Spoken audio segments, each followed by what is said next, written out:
બોટાદ જિલ્લાના રાણપુરમાં military road પર મસમોટું ઝાડ રોડ ઉપર ધરાશાયી, વાહન ચાલકો હેરાન પરેશાન। રાણપુરમાં મિલિટરી રોડ કે જે રાણપુર બોટાદ મિલિટરી રોડ આવેલો છે।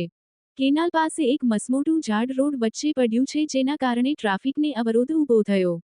રાણપુર પંથકમાં આવેલી સવારે જે ભારે પવન સાથે વાવાઝોડાની અસર જોવા મળી હતી, તેમાં રાણપુરમાં મિલિટરી રોડ પર કેનાલ નજીક મસમોટું ઝાડ પડ્યું છે। તંત્રના કોઈપણ અધિકારીઓને દ્વારા આ ઝાડ ખસેડવાની કાર્યવાહી પણ કરવામાં આવી નથી।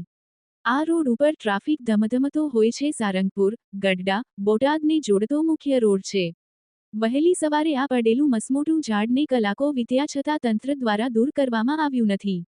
તંત્રની બેદરકારીની સાથે વાહનચાલકોમાં ભારે રોષ જોવા મળી રહ્યો છે।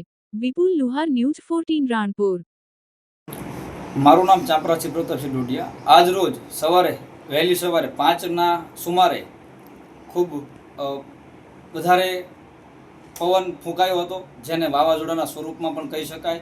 જેના કારણે આજ રોજ બોટાદ જિલ્લામાં આવેલો એકમાત્ર નેશનલ હાઈવે, જ્યાંથી ઓછામાં ઓછા 8 થી 10 જિલ્લાના વાહનો, માલવાહકો તેમજ ખેડૂતો અને રાહદારીઓ પસાર થઈ રહ્યા છે।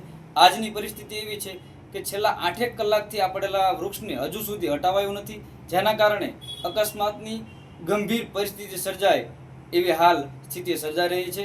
જો આ વૃક્ષને વહેલામાં વહેલી તકે હટાવવામાં નહીં આવે અને સાંજ પહેલાં જો ન હટાવે તો સાંજના સુમારે અથવા તો રાત્રિના સમયની અંદર પણ આ રોડ 24 કલાક જીવતો જાગતો રોડ છે। 24 કલાક વાહનો પસાર થાય છે, ખેડૂતો પસાર થાય છે। જો આ સાંજ પહેલાં આ વૃક્ષ હટાવવામાં ન આવે તો ગંભીર અકસ્માત સર્જાવાની પૂરેપૂરી ભીતિ સર્જાઈ રહી છે।